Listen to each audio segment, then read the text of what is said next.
Welcome friends. आज हम लोग a child is born chapter का क्वेश्चन आंसर करने जा रहे हैं। सबसे पहला है work in small groups and discuss, यानी कि स्मॉल ग्रुप्स में डिस्कस करना है। सबसे फर्स्ट क्वेश्चन है where do the members of your family go for child birth, यानी कि आपके परिवार के सदस्य में अगर कोई प्रेग्नेंट रहती है तो वे कहाँ पर चाइल्ड बर्थ को जाती है। तो बस हमारे परिवार में तो ऐसे जाते हैं मेडिकल ही। ये ग्रुप डिस्कशन के लिए है, आप लोग चाहेंगे तो कर सकते। सेकेंड है the arrival of a new born in the family, यानी कि जब आते हैं नया जन्मा हुआ बच्चा परिवार में, is celebrated in different ways, और उस तरीक़ा से अलग अलग तरीके से सेलिब्रेटेड हम लोग मनाते हैं उसको। वेयर इज, यानी कि after how many days such a function held, कितने दिनों के बाद यह फंक्शन होती है। तो 6 दिनों के बाद यह फंक्शन होती है। ये सिर्फ ग्रुप डिस्कशन के लिए। थर्ड है what is the name of the function, इस फंक्शन का नाम क्या है। तो इस फंक्शन का नाम है बैप्टिस्ट, BAPTIST, यहाँ पर टी छूट गया, मतलब जिसको छठियार या नामकरण भी कहते हैं।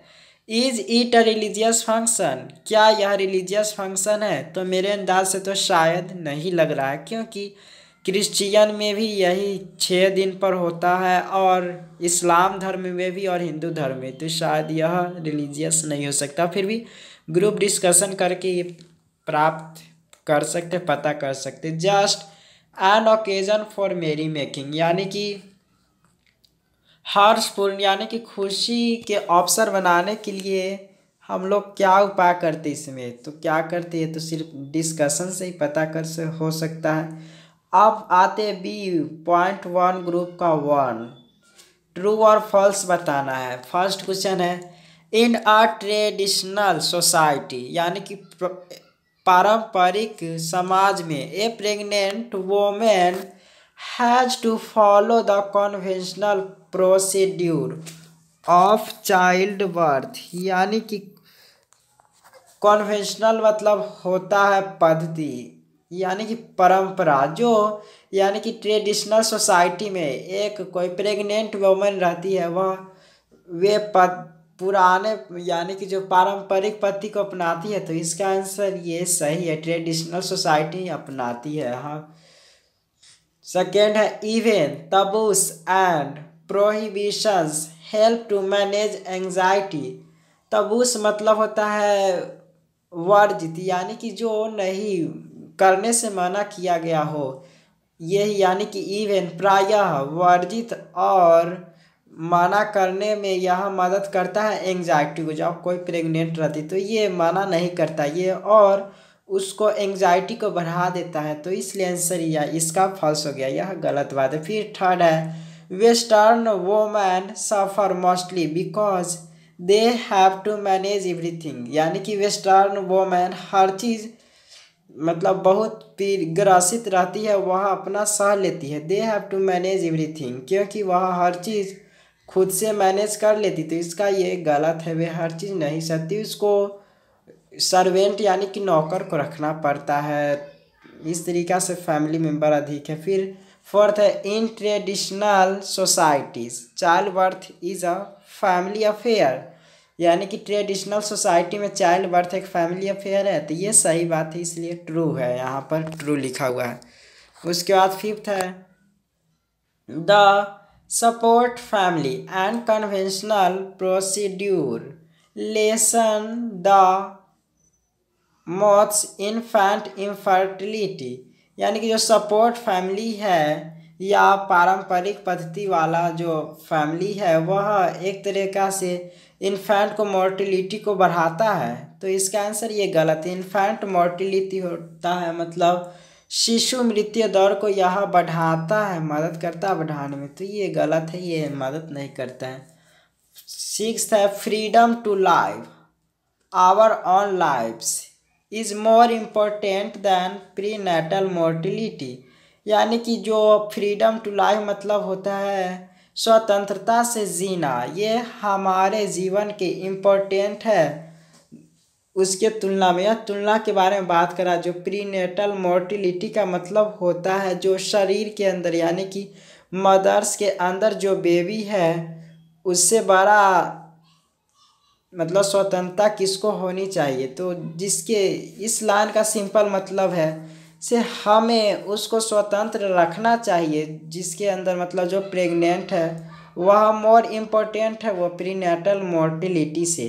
तो ये गलत बात है। जो प्रीनेटल मोर्टिलिटी है यानी कि जो शरीर के माँ के शरीर के अंदर जो बेबी है उससे कम इम्पोर्टेंस है जो अदर फैमिली को या अदर को जीने को, यानी कि ये गलत बात है। स्वतंत्रता होनी चाहिए सही तरीके से यहाँ पर। उसके बाद 7th क्वेश्चन है, western people do not think that all mothers in law are unjust and vindictive. यानी कि जो वेस्टर्न पीपल होते हैं क्या वे नहीं सोचते हैं कि हर मदर्स इन लॉ मतलब होता है सास। यानी कि western people do not think that all mothers in law are unjust and vindictive. Unjust and vindictive का मतलब होता है अन्याय और ईर्ष्यालु। मतलब क्या वे नहीं सोचती है कि ईर्ष्यालु और अन्याय करने वाली सासें ये कोई नहीं सोचती है। तो ऐसा बहुत सोचते हैं। तो यहाँ पर भी ये बात गलत है क्योंकि ऐसा सभी western people do not think that all mothers, वे नहीं सोचते हैं कि सभी सास अन्याय करने वाली और ईर्ष्यालु होती है। तो वहाँ के सोचती है वेस्टर्न के भी, तो इसलिए ये बात गलत था। उसके बाद है 7th, silent opposition in international conferences is not major difficulty in the way of feminist. Silent opposition मतलब होता है चुपके से व्यवहार, यानी कि जो इंटरनेशनल कॉन्फ्रेंस होता है पूरा विश्व में उसे बोलने के मौका दिया जाता है, यह मेजर डिफ़िकल्ट है फेमिनिस्ट के तरफ से साइलेंट ऑपोजिशन। तो साइलेंट ऑपोजिशन नहीं है, ये दूसरा ऑपोजिशन है, मतलब साइलेंट ऑपोजिशन का उल्टा है।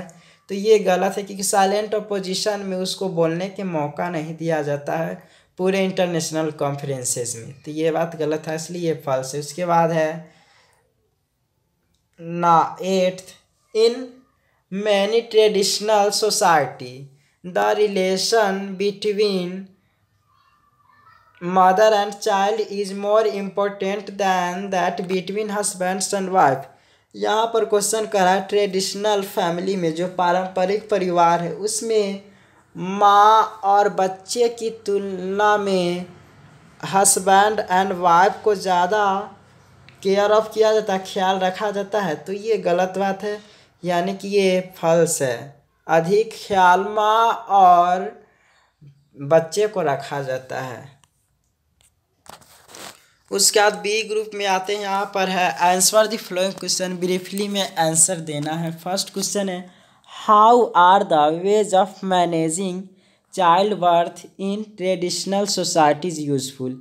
यानी कि किस तरीक़ा से मैनेज करते हैं बच्चे का जन्म ट्रेडिशनल सोसाइटीज़ में। तो आंसर इस तरीक़ा से है, the ways of managing child birth is traditional society useful. Thus type Kinfins came her and family support to take care of pregnant women।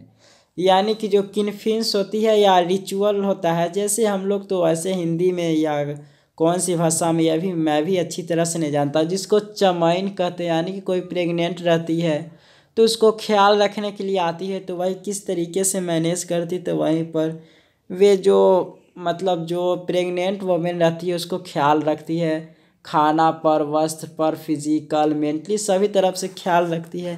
तो वही इसका आंसर इस तरीक़ा से दे सकते। बस समझ कर आप खुद से लिखेंगे तो बेहतर होगा, क्योंकि यहाँ पर मैं जो समझता हूँ वही तो समझाता हूँ। सेकेंड क्वेश्चन है, a pregnant women in a traditional society does not feel that she is alone. Why. यानी कि एक प्रेग्नेंट वोमेन ट्रेडिशनल सोसाइटी में जो पारंपरिक समाज है उसमें वे अकेला सोचती नहीं है, मतलब अकेला महसूस नहीं करती है। क्यों?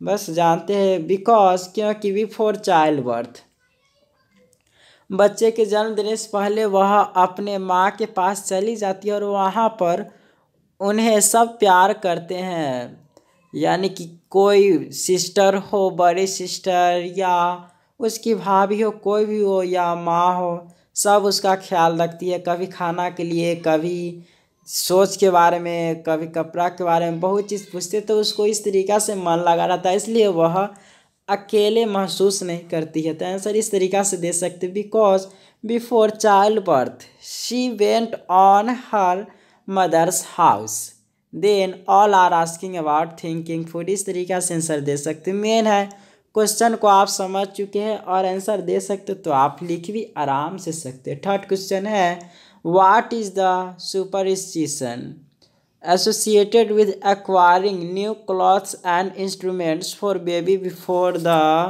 birth। यानी कि बच्चे के जन्म से पहले, सुपरस्टिशन मतलब होता है अंधविश्वास। बच्चे के जन्म से पहले क्या अंधविश्वास जुड़ता है? विद एक्वायरिंग न्यू क्लॉथ्स, और उसके साथ एक्वायर यानी कि ज़रूरत होता है उसको नया कपड़ा का, and instruments for baby before the birth, और बच्चे के जन्म से पहले उसको कुछ एक तरह का यंत्र दिया जाता है, मतलब यंत्र का उपयोग किया जाता है। तो इसका आंसर क्योंकि यानी कि because her life your green, उसका जीवन हमेशा सदाबहार रहे, हमेशा खुशनुमा रहे, with pleasure and all neighbours are blessed for life long, और सभी पड़ोसी उसके लंबे जीवन की शुभकामनाएं दे। इसलिए ये अंधविश्वास जुड़ा होता है। चैप्टर में आप समझेंगे तो वहाँ पर गार्लिक यानी कि लहसुन के बारे में भी दिया हुआ है कि ये अंधविश्वास से बच्चे और माता को ये बचाता है। फोर्थ क्वेश्चन है, in our anxiety to avoid death we have destroyed the significance of the experience, what is the experience the writer refers to. यानी कि हमारे एंजाइटी मतलब होता है तनाव या चिंता, हमारे चिंता में किस तरीक़ा से डेथ को अवॉइड कर सकते हैं, यानी कि बर्बाद कर रहे हैं महत्वपूर्ण को। ये एक्सपीरियंस के बारे में लेखिका क्या कहती है? तो यह एक्सपीरियंस यह है कि the experience is clearly infant and mother, यह बच्चे और माँ के लिए है। Is greater is traditional birth, यह अधिकतर माना जाता है ट्रेडिशनल बर्थ के लिए। Experience for the vast majority whole life, और उसके मेजोरिटी को पूरे जीवन भर वे इस तरीक़ा से रेफर्स किया जाता है।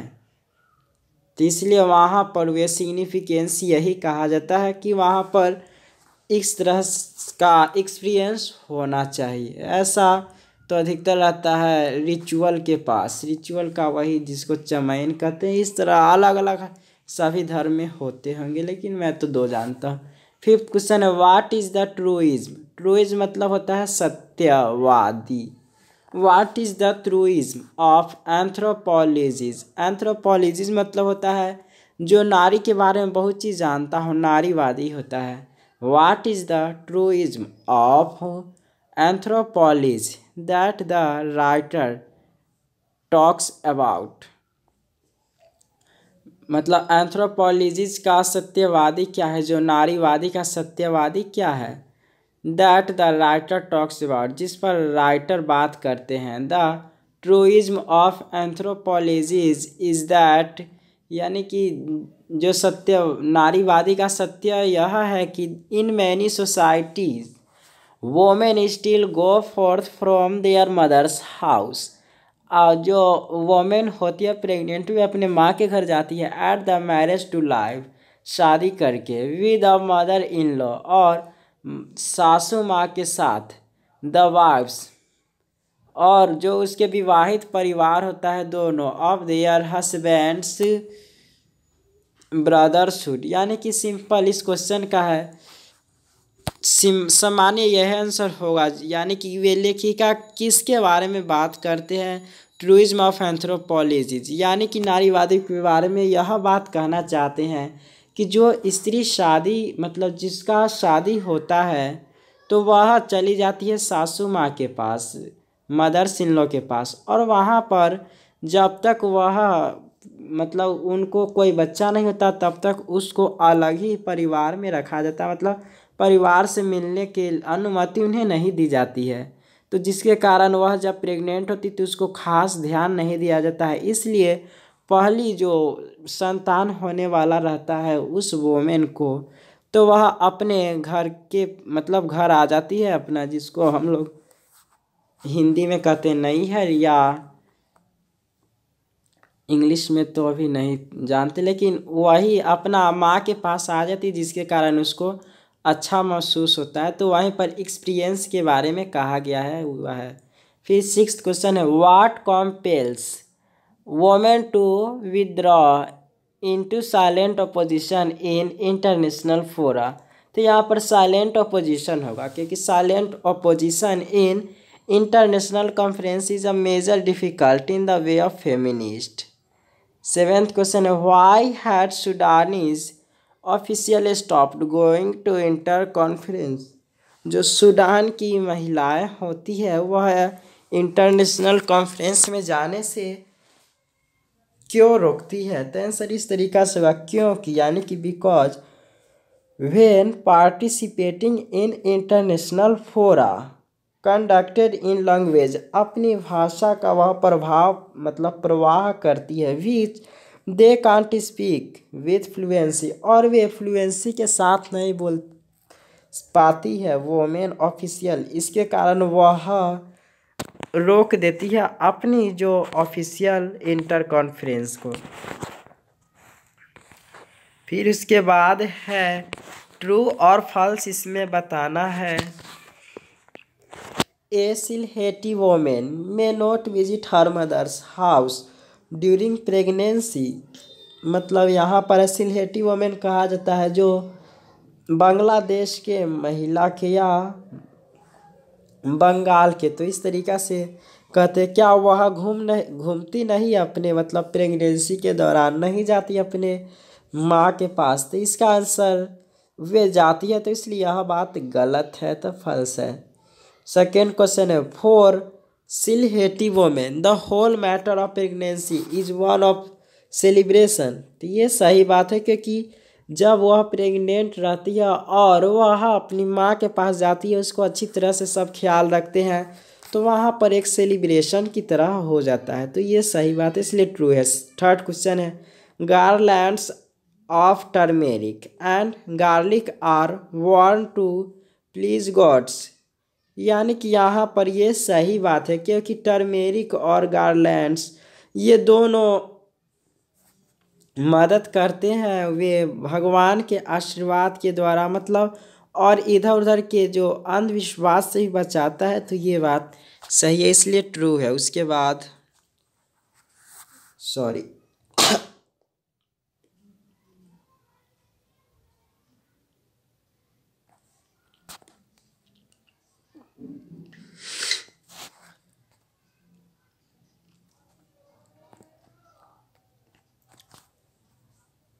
4th, the songs they sings are about the lives of women in Bengal। यानी कि वह गाना गाती है अपने जीवन के बारे में बंगाल में। तो ये सही बात है, जब बच्चा जन्म होता है यानी कि बैप्टिस्ट के दिन वह गाना गाती है। 5th क्वेश्चन है, visiting mothers house is one of the reward of pregnancy. मतलब माँ के पास जब वह जाती है तो एक तरह से यह रिवार्ड की तरह होता है प्रेगनेंसी का। तो ये सही बात है, क्योंकि इतना मानदान होता है तो वह एक तरह से रिवार्ड ही माना जाता है। उसके बाद है in Bangladesh rup thoka is a kind of sweet dish. यानी कि रूप थोका एक तरह से यह एक प्रकार का स्वीट डिश है। तो ये गलत बात है, यह पैन है। उसके बाद all technological changes cause social development. मतलब जितने भी चेंज हुए हैं टेक्नोलॉजिकल, वे सभी सोशल यानी कि समाज को विकसित करता है। तो ये गलत बात है, विकसित तो करता ही है लेकिन उसके साथ गलत भी प्रभाव पड़ता है। तो यहाँ पर कवि के द्वारा इसमें नहीं करने के बारे में, सेंस के बारे में दिया हुआ है। उसके बाद है child birth is a modern hospital is more brutal. तो ये सही बात है, क्योंकि ब्रूटल मतलब होता है कष्टदायी भी कह सकते हैं। मतलब चाइल्ड बर्थ हो गया कष्टदायी इस समय में मॉडर्न हॉस्पिटल में। आप सेंटेंस को भरना है इस चैप्टर के आधार पर। First question is the potential dash are alive in the memory of community. यहाँ पर कैटास्ट्रोफ्स होगा। कैटास्ट्रोफ्स मतलब होता है समस्या के बारे में यहाँ पर बताया गया हुआ। सेकेंड है she will have other reinforcement for many of the ritual observance of pregnancy involve the participation of others who should supported her. उसके बाद है C in dash societies except for remarkable accidents birth is always attended. यहाँ पर traditional भी हो सकता था और यहाँ पर ये भी हो सकता था नॉन टेक्नोक्रेटिक। यानी कि नॉन टेक्नोक्रेटिक में जो सोसाइटी होता है वह रिमार्केबल मतलब कभी ही शायद वह एक्सीडेंट्स हो सकता है, खतरनाक हो सकता है, नहीं तो लगभग ठीक ठाक ही रहता है। उसके बाद है डी में बस आप लोगों को कमेंट में पूछना है, अगर नहीं आता है तो नहीं तो आप कमेंट में आंसर दे सकते या पूछ सकते। मैं कमेंट में इसका जवाब दूंगा क्योंकि समय कम के कारण मैं इसे जल्दी से नहीं बना पाया। उसके बाद फोर्थ है the description provided by the amnesty of women of typical Muslim marriage was no more than a course. यहाँ पर रोजी होगा, रोजी हो सकता है, फिर भी मैं आप लोगों से पूछना चाहता हूँ डी। ई है in many traditional societies in Africa and India the biological family is deliberately weakened by enforced. यहाँ पर आंसर अब्स्टिनेंस होगा और एक्चुअल सेपरेशन ऑफ पेरेंट्स। तो इस तरीक़ा से आंसर यहाँ पर भरने वाला था। सिर्फ आप समझ गए तो ये आप अपना से इसका दूसरा शब्द में भी लिख सकते हैं। अब डायरेक्ट आ गया लॉन्ग आंसर क्वेश्चन में। यहाँ पर मेन है आप लोगों को समझना, समझने के बाद आप खुद से गजब लिख सकते हैं, ये कोई शक नहीं है। फर्स्ट क्वेश्चन है what is the role of ritual in managing child birth in traditional society. सबसे पहला बड़ी बात है क्वेश्चन समझना। क्वेश्चन समझ गए तो आंसर क्वेश्चन में ही छिपा रहता है।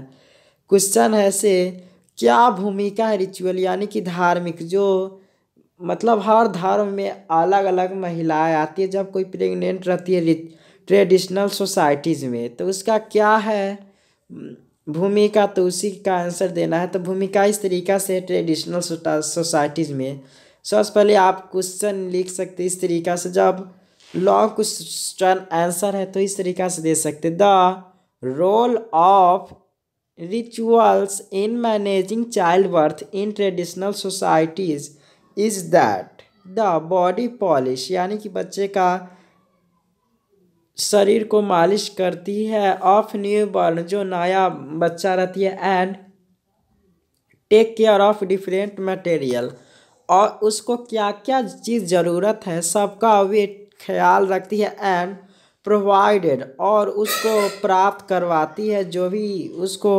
हेल्थफुल के लिए ज़रूरी चीज़ें सलाह देती है। सलाह वेन इन प्रीनेटल और प्रीनेटल मतलब जब वह बच्चा नहीं आया रहता है इस धरती पर, उससे पहले और आने के बाद भी वह अच्छी तरीक़ा से ख्याल रखती है। क्या क्या रखती है इस तरीक़ा से आप विस्तार से लिख सकते हैं। मेन था बस एक तरह से कहेंगे तो कॉन्सेप्ट की तरह है, क्वेश्चन कॉन्सेप्ट है, उस कॉन्सेप्ट को समझ गए तो आंसर भी खुद दे सकते हैं। यहाँ पर बस थोड़ा थोड़ा मैंने जो समझा वही दिया। सेकेंड क्वेश्चन है experience of child birth is a very significant but modern technology has deprived the potential mother of this significant experience. How? फिर क्वेश्चन समझना मेन है, यानी कि जो बच्चे को जन्म देने वाला जो एक्सपीरियंस था वह बहुत ही महत्वपूर्ण था, लेकिन मॉडर्न टेक्नोलॉजी इस समय की जो टेक्नोलॉजी है वह जो मदर का महत्व था, मदर का जो बच्चे देने का सिग्निफिकेंट था वह उससे वह वंचित हो गई। कैसे? तो आंसर इस तरीक़ा से दे सकते, सिंपल है, इस तरीक़ा से दे सकते हैं। The experience of child birth is very significant. सबसे पहला कुछ पॉइंट जोड़ना होता है जो लॉन्ग क्वेश्चन आंसर में है, उसका भी तो मैं क्वेश्चन को ही जोड़ देता हूँ, इसके बाद डायरेक्ट आंसर पर आ जाऊँगी। जैसे experience of child birth is a very significant but modern technology has deprived the potential mother of this significant experience. Yes, because देखिए क्वेश्चन से डायरेक्ट आंसर यहाँ पर मैं समय और स्पेस बचाने के लिए इस तरीक़ा से लिखा हूँ। हाउ छोड़कर आप पूरा लिख कर आंसर लिख दीजिए। Yes, because the delivery ward the majority labouring alone oxytocin drips and pumps. Oxytocin drips मतलब होता है जो यानी कि ओव्यूम को रिलीज करने वाला, यानी कि जो प्रेगनेंसी के दौरान होता है वही, उसी से वहाँ पर सही से टेक केयर यानी ख्याल नहीं रह पाता है। वर इन वाइड स्प्रेड यूज, इसका उपयोग बहुत ज़्यादा तरीक़ा से होता है। लिव बांटू नर्सेस, और जो बांटू नर्सेस यानी कि यहाँ पर कहा गया जो जब बच्चे का जन्म होता है तो उस समय जो उसको नर्स ख्याल रखती है उसी को यहाँ पर बांटू नर्सेस कहा गया। जो वह होती है उसको ख्याल रखने के लिए उसको 2 दिन में ही छोड़ दिया जाता है, और सभी टेक्नोलॉजिकल चीज़ें बिजी होती है, किसी के पास समय नहीं रहता है, और इस तरीक़ा से उसको सब sophisticated modern equipment not so, मतलब सिंपल यहाँ जो सब सोफिस्टिकेटेड मॉडर्न का मतलब होता है जो समस्या उत्पन्न करने वाला है। इस तरीक़ा से जो उपकरण होता है वह मेहनती नहीं होता है, और इस तरीक़ा से वह डिप्राइव्ड और वहाँ पर वह अकेले महसूस करती है, इसलिए वह अपने जो चाइल्ड बर्थ एक्सपीरियंस है उससे वह वंचित रह जाती है।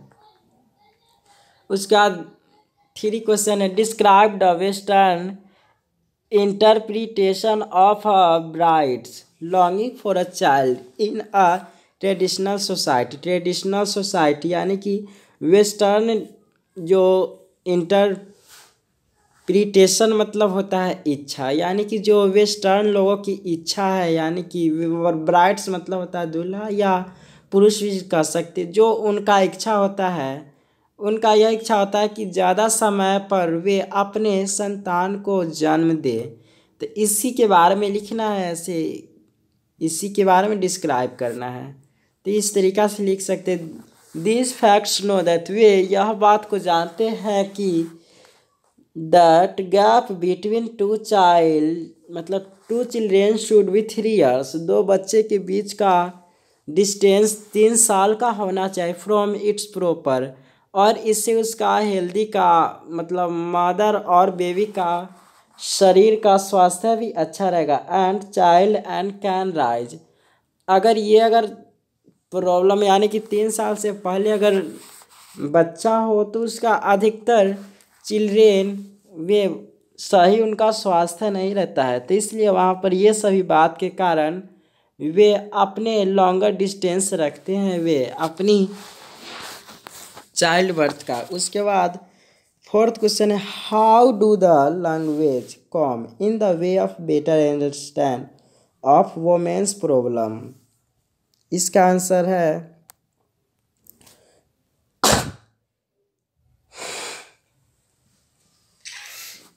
सॉरी आज कुछ गला ठीक नहीं है, फिर भी कुछ टफ नहीं, मेन है क्वेश्चन समझना। उसके बाद 5th क्वेश्चन है, describe the reward of pregnancy as experienced by Sylheti women, यानी कि प्रेगनेंसी का जो एक्सपीरियंस है सिलहेटी वोमेन का रिवार्ड किस तरीक़ा से होता है, यानी कि इनाम की तरह वे किस तरीक़ा से हो जाती है। तो प्रेगनेंसी है वह, फिर भी रिवार्ड किस तरीक़ा से हो जाती है, आंसर इस तरीक़ा से है, when Sylheti womens has pregnancy, जब प्रेगनेंसी उसके पास रहता है, then she goes the mothers, वे अपनी माँ के पास जाती है, माँ के घर, देन ऑल फैमिली मेम्बर्स, सभी परिवार के सदस्य take care of different ways, उसको हर तरीके से सहायता करती है, मदद करती है, ख्याल रखती है। एज द एग्जाम्पल के लिए फिजिकल टेक केयर भी रखा जाता है, ख्याल। रिचुअल वे लगती है। सेंसिटिव यानी कि जो भावनात्मक के बारे में भी ख्याल रखा जाता है। फिर भोजन के बारे में, इस तरीक़ा से बहुत सारे चीज़ के बारे में ख्याल रखा जाता है, जिसके कारण उसके लिए यह रिवार्ड इनाम की तरह हो जाता है। 6th क्वेश्चन है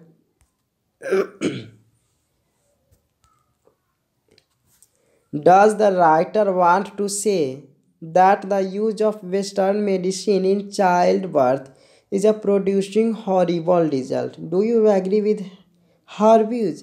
यानी कि कवि मतलब क्या कवि यह कहना चाहते हैं कि जो वेस्टर्न मेडिसिन है यानी कि विदेशी दवाएं हैं वह चाइल्ड बर्थ यानी कि बच्चे को जन्म देते हैं तो उसका हॉरिबल रिजल्ट आ सकता है। हॉरिबल मतलब होता है भयानक, खतरनाक रिजल्ट आ सकता है।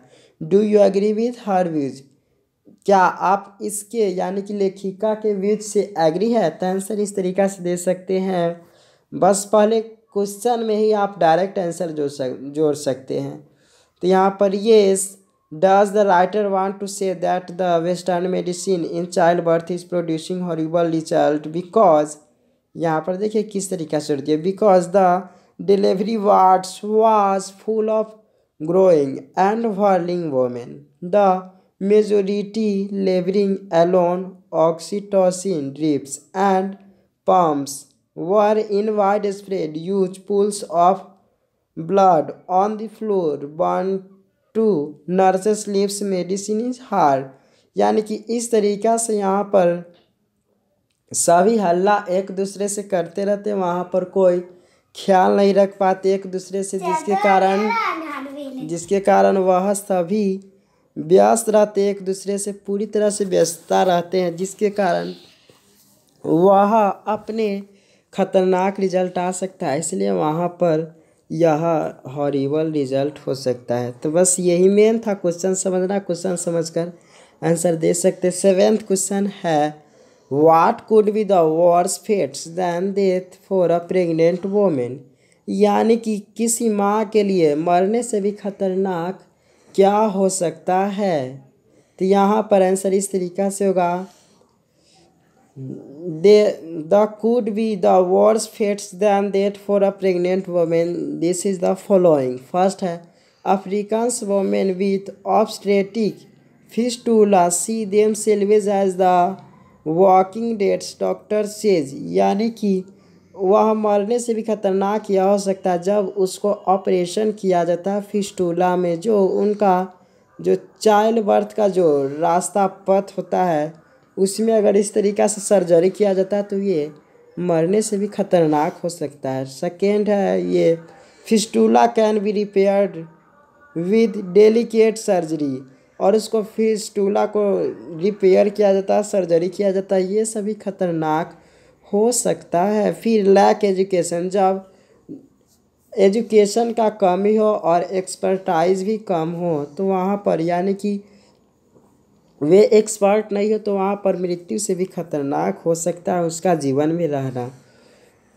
8th क्वेश्चन है what are the problem of modern women in matter of pregnancy and child birth, क्या बात है मतलब क्या समस्या है मॉडर्न वोमेन का प्रेगनेंसी के दौरान और चाइल्ड बर्थ यानी कि बच्चे के जन्म देते समय क्या प्रॉब्लम है।